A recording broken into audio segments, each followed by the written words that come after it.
Assalamualaikum warahmatullahi wabarakatuh. Semoga kita tetap sehat semua dan terhindar dari penyakit COVID-19.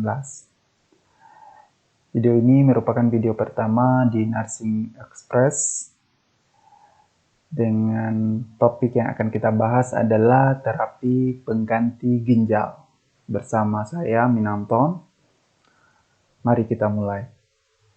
Kita tahu bersama bahwa ginjal ini memiliki fungsi vital di dalam kehidupan kita.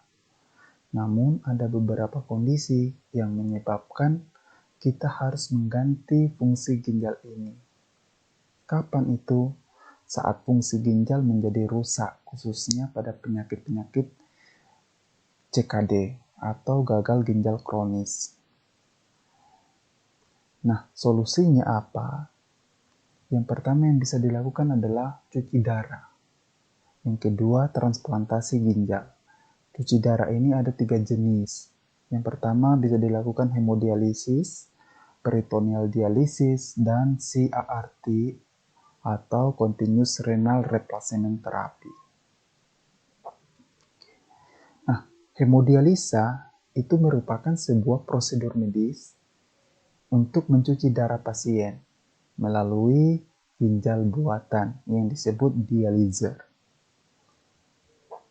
Fungsi hemodialisa yang pertama membersihkan darah dari produk limbah yaitu ureum, kreatinin, dan asam urat. Yang kedua, membuang kelebihan cairan di dalam tubuh. Dan yang ketiga, mempertahankan kadar elektrolit normal di dalam tubuh.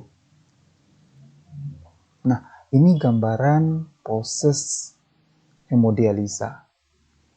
Ketika kalian melihat proses ini, kalian akan melihat ada mesin. Di mesin ini ada monitor, ada pompa darah, di sini ada juga tempat cairan dialisat. Seperti itu. Ada selang yang mau ke dializer, kemudian ada juga selang dari dializer kembali ke tubuh. Seperti itu. Ya, dializer atau ginjal buatan bentuknya seperti tabung. Di dalamnya ini terdapat 2 ruangan atau 2 rongga. Yang pertama diisi oleh darah, yang kedua diisi oleh cairan dialisa. Dipisahkan oleh membran semi-permeabel yang memungkinkan zat-zat di antara 2 rongga ini saling bertukar. Cara kerja dari tabung ini itu melalui proses difusi, osmosis, dan ultrafiltrasi. Di tabung ini terdapat 4 lubang. Lubang untuk darah yaitu merah sama hijau, bagian atas ya, bagian atas sama bawah. Kemudian lubang untuk cairan dialisat adalah lubang bagian samping. Oke. Akses pembuluh darah hemodialisa. Untuk melakukan hemodialisa, kita membutuhkan akses keluarnya darah dan masuknya darah kembali ke tubuh kita. Secara umum ada 3. Yang pertama, arteri venous fistula atau yang bisa disebut AV fistula. Kemudian yang kedua, arteriovenous graft atau AV graft. Kemudian yang ketiga, cuff catheter atau kateter. Nah, kalau di fistula biasanya vena sama arteri digabung secara langsung, dihubungkan secara langsung. Kalau di graft, dia memakai graft. Graft ini semacam arteri, tapi dia arteri karotis dari sapi. Terus, kalau kateter, kateternya ini kateter khusus yang teman-teman bisa lihat. Ini kateternya ini dipasang di subclavia. Kateter ini juga bisa dipasang melalui arteri femoralis di bagian paha. Arteri venus atau AV fistula itu sifatnya permanen, sama dengan graft. AV fistula ini dilakukan atau dibuat melalui prosedur operasi. Nama operasinya anastomosis, yaitu menghubungkan arteri dan vena. Nah, untuk memakai AV fistula ini kita harus menunggu selama 4-6 minggu untuk dipakai, karena AV fistula ini dia harus matang. Matangnya ini ditandai dengan vena menjadi membesar. Salah satu latihan yang bisa digunakan untuk mempercepat matangnya AV fistula yaitu dengan latihan menggenggam bola seperti ini ya. Keuntungan dan kerugian dari AV fistula maupun AV graft dibanding dengan kateter. Risiko pembekuan dan pendarahan dan infeksi rendah, cukup rendah ya. Tidak memerlukan balutan. Kemudian kemungkinan bergerak bebas. Kerugiannya tidak dapat digunakan sesegera mungkin, karena kita harus menunggu 1 bulan, sekitar 1 bulan atau sekitar 1 bulan lebih. Kemudian ini memerlukan suntikan atau sehingga menyebabkan risiko hematom. Bisa terjadi aneurisma. Aneurisma itu semacam penipisan dari pembuluh darah sehingga akan mengembung pembuluh darahnya. Kemudian bisa terjadi arteri Still syndrome yang ditandai dengan pucat, denyut nadi berkurang, nyeri pada bagian yang setelah fistula. Arteri venous graft ini dibuat jika fistula tidak memungkinkan. Operasi dilakukan juga seperti AV fistula melalui anastomosis. Graft berasal dari pembuluh karotis sapi. Jadi graft ini itu dari pembuluh karotis sapi. Digunakan kurang lebih 2 minggu setelah dilakukan anastomosis. Nah, perawatan AV fistula dan AV graft. Yang pertama, lengan pasien yang terpasang akses hemodialisis itu tidak boleh digunakan untuk metensi, menempatkan infus, mengambil darah, atau memberikan suntikan. Yang kedua, ajarkan agar pasien melakukan latihan seperti menggenggam bola untuk maturasi fistula. Yang ketiga, kalian harus memperhatikan suhu dan CRT pada lengan yang terpasang fistula atau graft. Yang keempat, monitor adanya pembekuan darah. Pembekuan darah ini ditandai dengan adanya keluhan kesemutan, ketidaknyamanan pada lengan, ketika dipalpasi bagian fistula atau graft tidak teraba getaran, atau menggunakan auskultasi tidak terdengar bruit. Itu menandakan adanya pembekuan darah. Yang berikutnya, pantau adanya arteri Still syndrome dan infeksi. Misalnya seperti adanya pucat, denyut nadi berkurang, dan nyeri. Kalau ada masalah, segera beritahu perawat senior.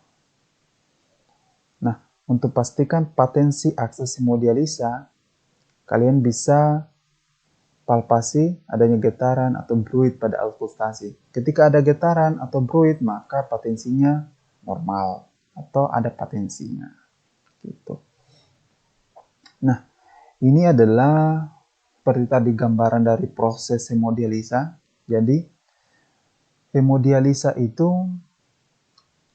atau darah kita ini kurang lebih 5-6 liter. Nah, darah yang keluar dari tubuh kita ini ke dializer, ke ginjal buatan itu kurang lebih sebanyak 0,5 liter.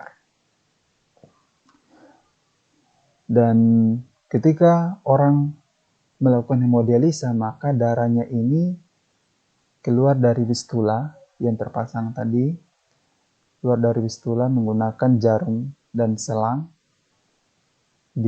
Ada pompa di sini ya, kalau di mesin hemodialisa ada di sini. Dipompa kemudian akan terus ke dializer. Dializer ini dia akan dicuci, dibersihkan, dibuang zat-zat sisa atau limbah, kemudian darah yang bersih kembali ke dalam tubuh. Seperti itu. Terus sampai seperti itu. Proses hemodialisa ini kurang lebih 4-5 3-4 jam. Dan biasanya dalam 1 minggu itu kadang 2-5 kali. Tergantung dari beratnya ginjalnya rusak. Seperti itu. Komplikasi pada hemodialisis bisa terjadi embolus. Embolus itu semacam hambatan yang diakibatkan oleh masuknya udara di dalam pembuluh darah. Gejalanya bisa muncul sesak, nyeri dada, hipotensi, saturasi oksigen menurun, sianosis, dan ansietas. Tindakan yang bisa dilakukan, hentikan sesegera mungkin hemodialisa. Posisikan trendel lembur dan miring kiri. Trendel lembur ini posisi kepala lebih rendah daripada badan. Beri oksigen. Yang komplikasi yang bisa terjadi yang kedua, bisa terjadi hipotensi, penurunan tekanan darah. Nah, gejalanya sakit kepala, mual, muntah dan kejang, bahkan bisa nyeri dada. Tindakan yang bisa dilakukan, mengurangi volume yang dikeluarkan. Dengan menurunkan pompa darah tadi. Beri infus NaCl 0,9%. Kemudian bisa disequilibrium syndrome, bisa terjadi. Apa itu ciri-cirinya? Ini ya. Nah, sebelum itu, ini biasanya terjadi karena adanya edema cerebral. Biasa terjadi pada pasien-pasien baru yang baru pertama kali melakukan hemodialisa. Gejalanya mual muntah, sakit kepala, hipertensi, kram otot, gelisah dan kesadaran menurun, serta kejang. Tindakan yang bisa dilakukan, turunkan atau hentikan hemodialisa.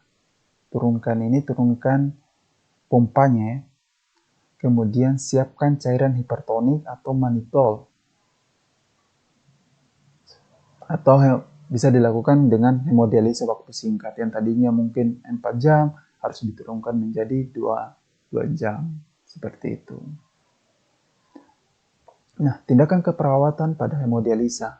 Sebagai perawat yang bertugas di unit hemodialisa, teman-teman harus memonitor tanda-tanda vital pasien sebelum, selama, dan sesudah hemodialisa.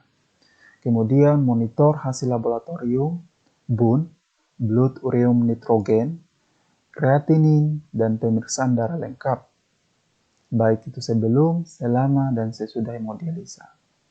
Monitor kelebihan cairan sebelum dialisis dan volume yang berkurang sesudah hemodialisa. Timbang pasien sebelum dan sesudah dialisis untuk menentukan berapa cairan yang dibuang. Monitor patensi fistula sebelum, selama, dan sesudah hemodialisa. Dan terakhir, monitor pendarahan dan shock hipovolemi. Sebagai catatan juga, jangan memberikan atau beritahu tenaga kesehatan jangan memberi obat antihipertensi atau yang berefek pada terjadinya hipotensi, serta obat-obatan seperti vitamin, antibiotik, dioksin, karena obat-obat ini biasanya dikeluarkan melalui hemodialisa. Seperti itu. Jadi, di dalam hemodialisa yang perlu diperhatikan adalah sebelum, selama, dan sesudah hemodialisa. Nah, untuk video berikutnya, kita akan membahas peritoneal dialisis. Kemudian ada continuous renal replacement therapy. Dan yang terakhir, transplantasi ginjal. Oke. Tetap stay on ya sama Nursing Express. Oke, assalamualaikum warahmatullahi wabarakatuh. Sampai ketemu lagi.